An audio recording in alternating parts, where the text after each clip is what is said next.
Cheat on your wife with mine? I will burn your life to the ground. Part 1. Way back in the early 2000s, I began to suspect that my wife was up to something. Our two kids were about 4 and 6, still young, but not so young they couldn't tell you something about what had happened in their day.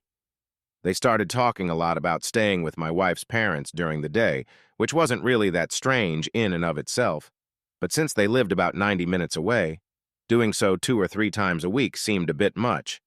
That was basically every day she wasn't working at her part-time job. When I asked her about it, she denied it, but was never a good liar. So I started tracking the mileage on her car, and sure enough, she was driving an extra 400 or so miles per week. I knew some shit was going on. Then one day I sat down at the computer and she had left a sticky note with her AOL password written on it next to the keyboard. I could not resist and logged in to read her emails and saw a few email exchanges between her and her college BFF where they discussed how my wife was regularly fucking one of her ex-BFs from high school. No mention of details about him other than my wife also talking shit about his wife making fun of how she'd gotten fat after having kids. Anyway, I printed out these email exchanges and stashed them.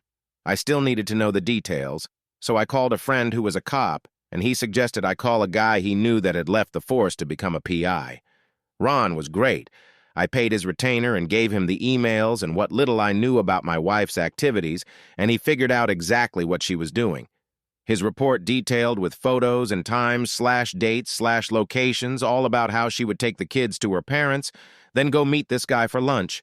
Then they'd go to a dumpy motel for a few hours, after which she'd pick up the kids and return home. Follow for part 2.